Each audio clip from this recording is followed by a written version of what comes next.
So today I'm going to be sharing about a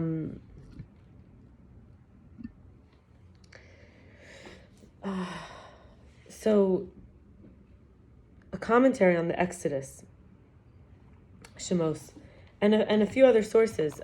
Basically, to go into a little bit the teachings. This is in the Talmud.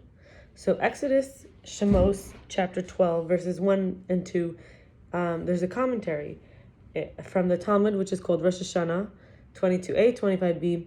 In the year 4119, which was 359 CE, Hillel's court promulgated a calendar for all succeeding centuries based on the calculations that had historically been used to corroborate the testimony of witnesses to the new moon after the destruction of the Second Temple. The level of scholarship needed to qualify for this ordination gradually ceased to exist due to persecutions and dispersions. Had it reached a point where there was no one left who qualified for smicha, for the ordination, it would have been impossible to proclaim new months. And if that had happened, the Jewish calendar couldn't have continued. Rosh Chodesh, or the new month, the new moon, proclaimed by rabbinic court on basis of two witnesses who testified that they observed the reappearance of the new moon. The members of such a court must have the smicha, the ordination, that had conferred by teachers upon their students generation after generation from the time of Moses, and the lineage is kept and recorded. And so that is a proof for how we can trust the Jewish calendar. The next comment is in Shemos, Exodus 13, verse 6. It says, "And it shall be a sign upon your arm and an ornament between your eyes, for with a strong hand Hashem removed us from Egypt." And this is a proof for why the Jews wear tefillin. Tefillin being on the head and being on the left arm for men. Yehuda, Peretz, Chetzron. By the way, I'm reading the lineage now from Chronicles Divrei Hayamim 1, chapter 2, verse 5, that goes from Judah, the son. So we always say that David is the line of Judah. This is the proof that the Davidic lineage is the line of kingship. And we know that Judah was blessed by his father, and he even, when he came into the Paro's court in Egypt, he was like a lion. He shook the air with his energy and his ability to be aggressive and a warrior, a real leader, a lion. So it goes Judah, Yehuda, Peretz. His son was Chetzron, his son was Ram, his son was Aminadav, his son was Nachshon. Nachshon, to make a comment, actually was a prince of the tribe of Judah, and he was the one who is said to have walked into the sea when Moses was splitting it, and then it split. It needed somebody to have faith that it would really split. Kind of, he was that role. He walked in and it split. His son Salma, his son Boaz, his son Obed, his son Yishai, and his son David. Then I wanted to share a different, then in Divrei Hayamim, Chronicles 1, in chapter 7, verse 23 to 27, we now see here the leadership we have from Joseph. So we know that there's Joseph lineage and there is the Judah lineage. Moses was actually was the brother was the Levite lineage, and his brother Aaron specifically the Kohen priestly lineage. So now I'm going to read the lineage. This is a proof for the Joseph lineage, which we know that Yehoshua came from Joseph. Yehoshua being the one who took over after Moses.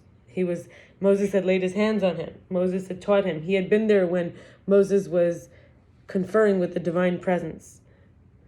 We call the Shekhinah, the indwelling godliness. So Ephraim, Beriah, then there's Rapha, Resheph, and it's possible they were brothers. I didn't see that it was said so clear. Then we have Talach, Tachan, Ladon, Amihud, Elishama, Nun, and Yoshua. And I'm going to share now on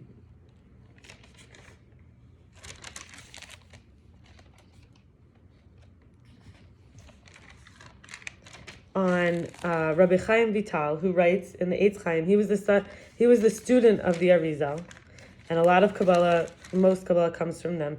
In the 10 divine emanations, the luminous emanations, which we call the Sfirot, applicable to these days in the Omer. You can look at you can listen to a previous video where I talk about how at this time we really go into the combinations of the 7x7 grid of the Sfirot.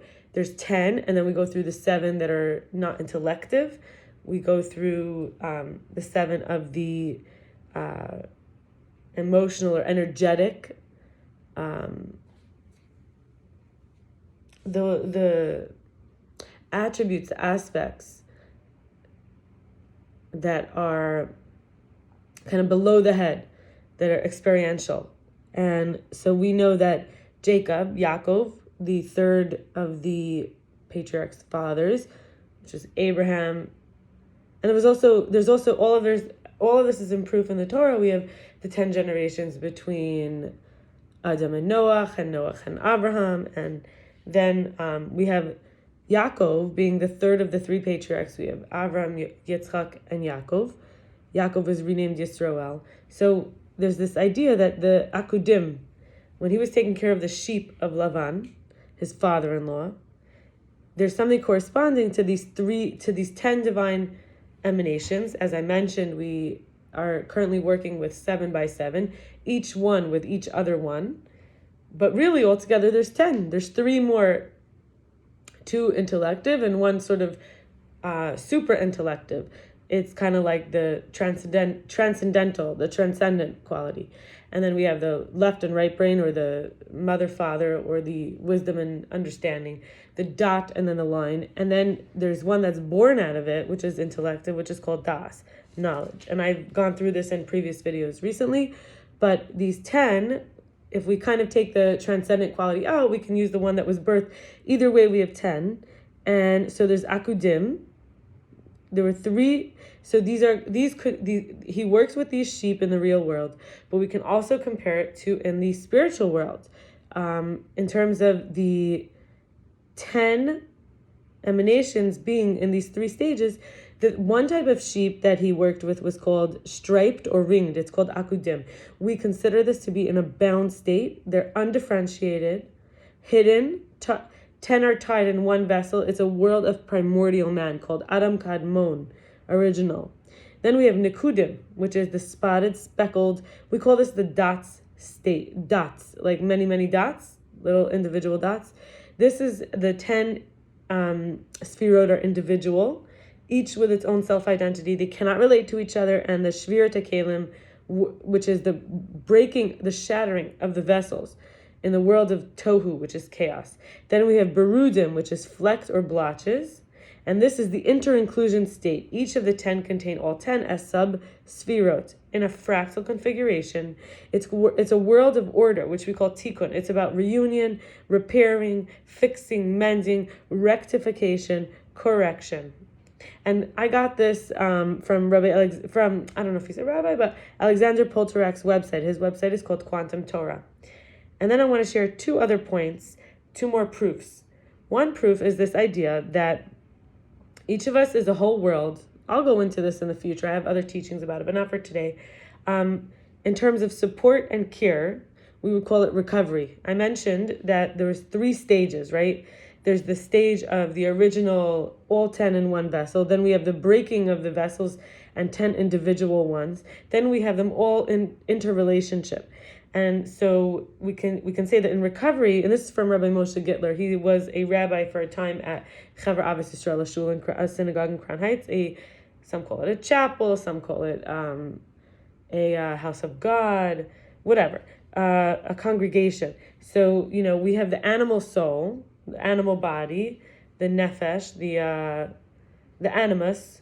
This is the area where we can have addictions. This is where we may be like chasing something. Rather, if we're each a whole world, then in recovery from that, recovering from the breaking of the vessels, we have to remember that we can use all our resources of support and connecting. So what does this mean for us? That as we, each one individually, heal our original, there was this original ideal self, then there was the breakdown. So then we break open and we recover that original self, but in relationship, in its ability manifest. So we can't have anything to connect with, anything to support if we were in that original state with no other. So then there's this idea that instead of othering ourselves,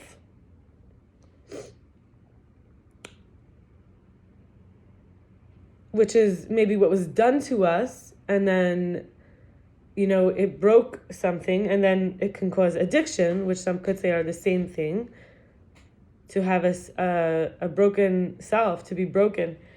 And as we heal, as we recover, we can then find that there's the inter-inclusion. The self and this othered self can support each other and connect, and we can see it was never not us. It was never not us. And the final proof I want to share today is about the mezuzah.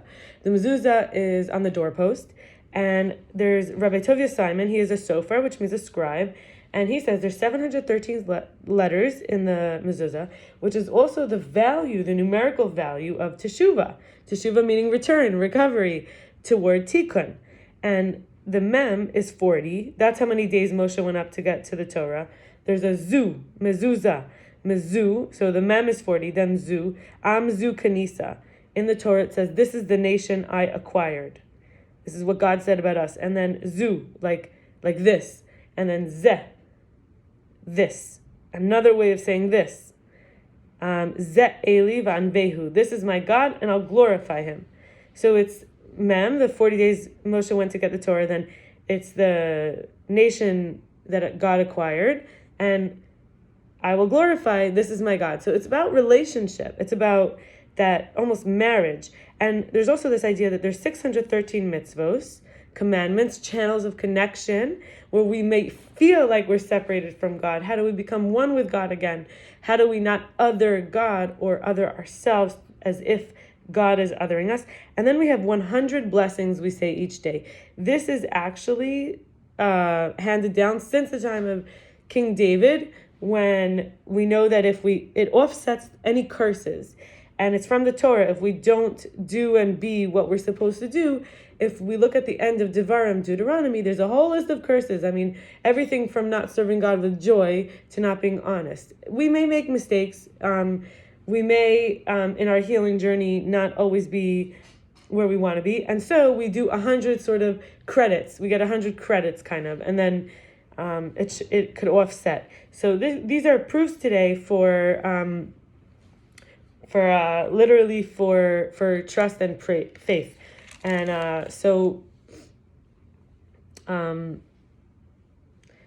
we'll continue on with similar topics in the future. Have a blessed night. Bye.